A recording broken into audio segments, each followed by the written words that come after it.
त्यामुळे राजकारणाचं ते कदाचित सिक्रेट असेल. त्यामुळे तुम्ही काळजी करू नका.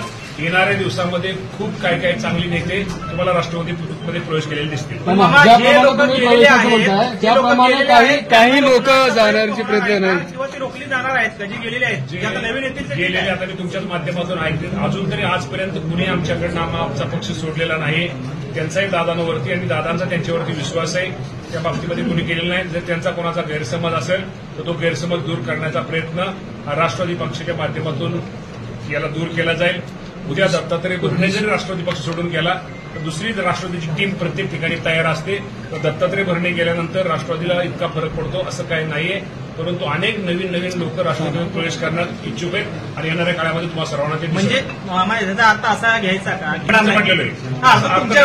नेते होते अजिबात अर्थ तसा घ्यायचा विषय कारण पण आज ते बैठकीला सुद्धा नव्हते. काय कारण ऐका ना, निरोप दिला होता एक मिनिट. काही लोकांना अडचणी असतात. काही कोणाचं दुःखद काही घटना घडलेल्या होत्या, कुणाच्या काय होत्या, त्यामुळे ते कदाचित राहिलेले नसतील.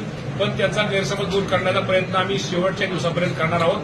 त्यामुळे तुम्ही आमच्यात अजिबात काळजी करू नका. राष्ट्रवादी पक्ष हा एक संघ आहे आणि एक संघला निवडणूक लढवणार.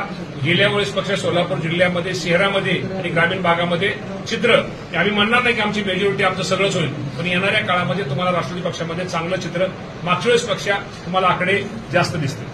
महायुती आज तरी आम्ही महायुती म्हणूनच निवडणुका लढवतोय, महायुती म्हणूनच शेवटी निर्णय घेतोय. परंतु शेवटी हा निर्णय मुख्यमंत्री आणि दोन्ही उपमुख्यमंत्री घेणार आहेत. शेवटी त्यांचे पण काय कार्यकर्ते, आमचे पण काय कार्यकर्ते एका वार्डामध्ये 10-20 जर इच्छुक आहेत. त्यावेळेस वेगळा निर्णय सेपरेट लढवून भविष्यामध्ये काही गोष्टीमध्ये परत नंतर एकत्र होऊ शकतात. परंतु आता शेवटी निर्णय हा तो तिघांचा आहे. त्यामुळे यावर्षी मी भाष्य करणं बरोबर नाही. परंतु आज तरी आम्ही महायुती म्हणून निवडणुका लढवतोय. कधीपर्यंत डिक्लेअर